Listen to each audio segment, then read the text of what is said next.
ቀን በሰው ፊት ከመሄድ ማንም በማያየው በሌሊት ጨለማ ተሸፍኖ ወደ ጌታ መሄድን መረጠ። ፊቱን በመጎናጸፊያው ተሸፍኖ በኢየሩሳሌም ጠባብና ጸጥ ያሉ መንገዶች ውስጥ እየተሸሸገ ጌታ ወደ ነበረበት ስፍራ አመራ። ይሄ ጉዞ የሃይማኖት መምህርነቱን ትቶ ተማሪ ለመሆን፣ የጨለማውን ሕይወት ትቶ ወደ ብርሃን ዓለም ለመምጣት ያደረገው የመጀመሪያው እርምጃ ነበር። ከታላቅ ክብርና ዝና ጋር መጥቶ የእውነትን መንገድና ሰላሙን አግኝቶ የተመለሰው ኒቆዲሞስ ማን ነው? እስከ ቪዲዮ መጨረሻ ድረስ አብራችሁን ቆዩ።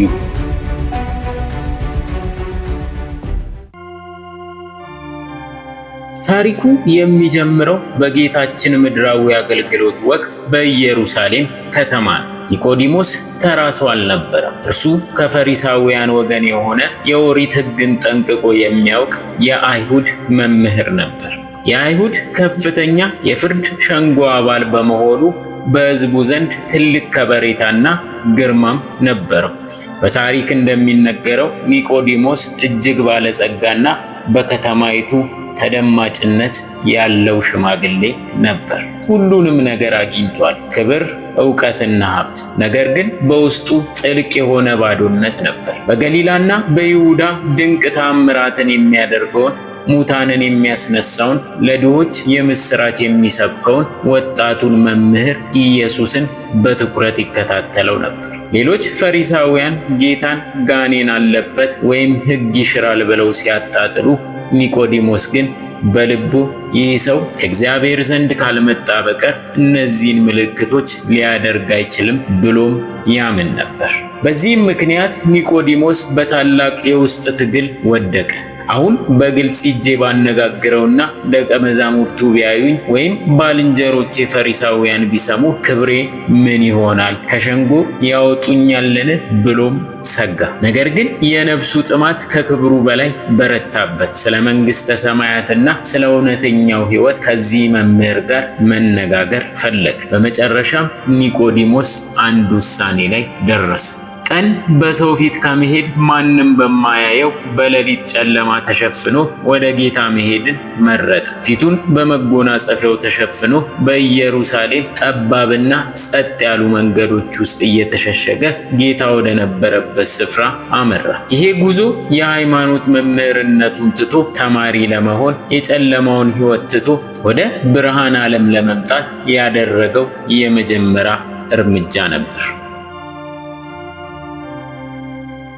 ኒቆዲሞስ ወስኖ ብቻ አልቀረም። እንዳሰበውና እንደተናገረው በጨለማ ተሸፍኖ ጌታችን ወዳለበት ቤት እርምጃውን ጀመረ። በዚያን ጊዜ ጌታችን በተረጋጋና ጸጥ ባለ ስፍራ ነበር። ኒቆዲሞስ በታላቅ አክብሮት ወደዚያ ስፍራ ደረሰና ወደ ቤት ውስጥ ገባ። ከዚህም በኋላ ኒቆዲሞስ በታላቅ አክብሮት ንግግሩን ጀመረ። መምህር ሆይ፣ እግዚአብሔር ከእርሱ ጋር ካልሆነ በቀር አንተ የምታደርጋቸውን እነዚህን ምልክቶች ሊያደርግ የሚችል የለምና መምህር ሆነ ከእግዚአብሔር ዘንድ እንደመጣ እናውቃለን አለው። ኒቆዲሞስ የጌታን አምላካዊ ኃይል በልቡ አምኖ እንደመጣ ይሄ የመጀመሪያ ቃሉ በግልጽ ያሳያል።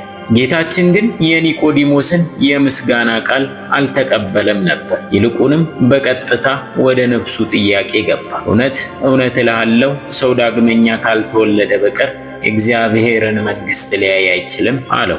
ኒቆዲሞስ ይህን ቃል ሲሰማ ደነገጠ።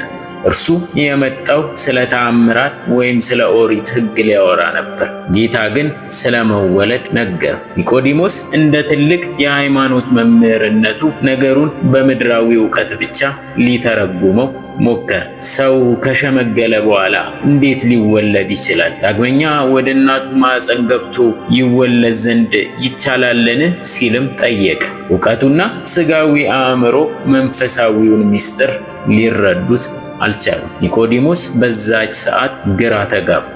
ጌታችንም ምስጢሩን በግልጽ ዘረዘረለት። ሰው ከውኃና ከመንፈስ ካልተወለደ በቀር ወደ እግዚአብሔር መንግሥት ሊገባ አይችልም አለው። ከሥጋ የተወለደ ሥጋ ነው፣ ከመንፈስ የተወለደ መንፈስ ነው በማለት ምድራዊ ልደትና ሰማያዊ ወይም መንፈሳዊ ልደት የተለያዩ መሆናቸውን አሳወቀው። ጌታ ነፋስን እንደ ምሳሌ ተጠቀመ። ነፋስ ሲነፍስ ድምፁን ትሰማለህ እንጂ ከወዴት እንደመጣና ወዴት እንደሚሄድ አታውቅም፣ ከመንፈስ የተወለደም ሁሉ እንዲሁ እንደሆነ ነገረው። ኒቆዲሞስ ግን አሁንም ይሄ እንዴት ሊሆን ይችላል እያለ ይገረም ነበር። ኒቆዲሞስ በዚህ ግርምት ውስጥ እያለ ጌታችን የእውቀቱን ኩራት ዝቅ የሚያደርግና ወደ እምነት የሚያመጣ ቃል ተናገረ። አንተ የእስራኤል መምህር ስትሆን ይህን አታውቅምን? አለው። ጌታ ስለ ምድራዊ ነገር፣ ስለ ነፋስና ስለ ልደት ሲነግረው ካላመነ ስለ ሰማያዊ ምስጢር ቢነግረው እንዴት ሊያምን እንደሚችል ጠየቀው። ከሰማይ ከወረደው ከሰው ልጅ በቀር ወደ ሰማይ የወጣ ማንም እንደሌለ ገለጠለት። ጌታችን ለኒቆዲሞስ የሚገባውን ምሳሌ ከብሉይ ኪዳን መረጠና ነገረው። ሙሴ በምድረ በዳ እባብን እንደሰቀለ እስራኤላውያንም በምድረ በዳ በእባብ ሲነደፉ ሙሴ የነሐስ እባብ ሰቅሎ እንዲያዩና እንዲድኑ እንዳደረገው ሁሉ እንዲሁ በእርሱ የሚያምን ሁሉ የዘላለም ሕይወት እንዲኖረው እንጂ እንዳይጠፋ የሰው ልጅ ይሰቀል ዘንድ ይገባዋል አለው። ይሄ ጌታችን ስለ ራሱ ስቅለትና ሞት ለኒቆዲሞስ የተናገረው የመጀመሪያው ትንቢት ነበር።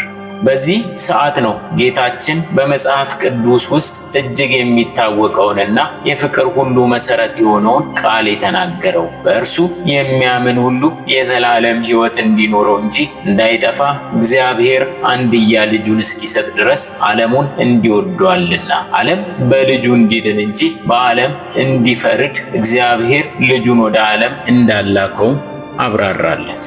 ኒቆዲሞስ በጨለማ ወደ ብርሃን መጥቷል። ጌታም ስለ ብርሃንና ስለ ጨለማ እንዲህ አለው። ብርሃን ወደ ዓለም መጣ፣ ሰዎች ግን ስራቸው ክፉ ስለነበር ከብርሃን ይልቅ ጨለማን ወደዱ። እውነትን የሚያደርግ ግን ስራው በእግዚአብሔር ተደርጎ እንደሆነ ይገለጥ ዘንድ ወደ ብርሃን እንደሚመጣ ነገረው። ኒቆዲሞስ ይህን ሰምቶ በታላቅ አስተሳሰብና በለመለመ እምነት ወደ ቤቱ ተመለሰ። የሌሊቱ እንግዳ አሁን የብርሃን ልጅ መሆን ጀመረ።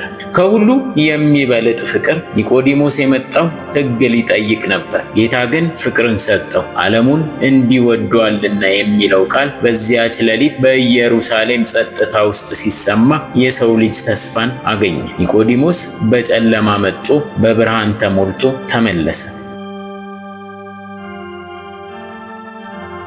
የማታ ተማሪ የነበረው ኒቆዲሞስ ቀን ቀን ከካህናት አለቆችና ፈሪሳውያን ጋር ይውል ነበር። እነዚህ ፈሪሳውያን ከዕለታት በአንድ ቀን ጌታችን በኢየሩሳሌም እያስተማረ ሳለ ሊያስይዙት ፈልገው ሎሌዎችን ላኩበት። የተላኩት ሎሌዎች ግን ጌታችንን ሳይዙት ተመለሱ። ለምን አላመጣችሁትም ተብለው ሲጠየቁ እንደዚህ ሰው ማንም መቼም አልተናገረም ብለው ድንቅ ንግግር እንደሚናገር መሰከሩ። ፈሪሳውያኑ በዚህ ንግግራቸው እየተቆጡ እናንተ ደግሞ ስታችኋልን? ከፈሪሳውያን ወገን በእርሱ ያመነ አለን ብለው ተሳለቁ። በዚህ መካከል በዚያ የነበረው ኒቆዲሞስ ዝም ሊል አልቻለም። የልቡ ብርሃን በሰው ፊት እንዲገለጽም ፈለገ። ሕጋችን አስቀድሞ ሳይሰማው ምንስ እንዳደረገ ሳያውቅ በሰው ይፈርዳልን? ብሎም በድፍረት ጠየቃቸው። ይሄ ጥያቄ የሸንጎን አባላት በእጅጉ አስደነገጠ። ፈሪሳውያን ኒቆዲሞስ እንዲህ ይላል ብለው አልጠበቁምም ነበር። እነሱም መልሰው አንተ ደግሞ ከገሊላ ነህን? ነቢይ ከገሊላ እንዳይነሳ መርምርና እይ ብለው በንቀት መለሱለት። ኒቆዲሞስ ስለ ጌታ በመሟገት ብቻ ከገሊላ እንደሆነ ተደርጎ ተቆጠረ። ነገር ግን እርሱ ለሕግና ለእውነት በመቆሙ አላፈረም። ምንም እንኳ በዚያን ቀን ጌታን ከሞት ባያድነውም ኒቆዲሞስ ግን በውስጡ ትልቅ ድልን አገኘ። ሌሊት በስውር የመጣው ሰው አሁን በግልጽ ለምን በሰው ላይ ትፈርዳላችሁ ብሎ የመጠየቅ ብቃትን አገኘ። እያንዳንዱ ሰው ወደ ቤቱ ሄደ። ኒቆዲሞስም የጌታን ቃል በልቡ እያሰላሰለ ወደ ቤቱ ተመለሰ። እምነቱ ከፍርሃት ወደ ተግባርም ተሸጋገረለት።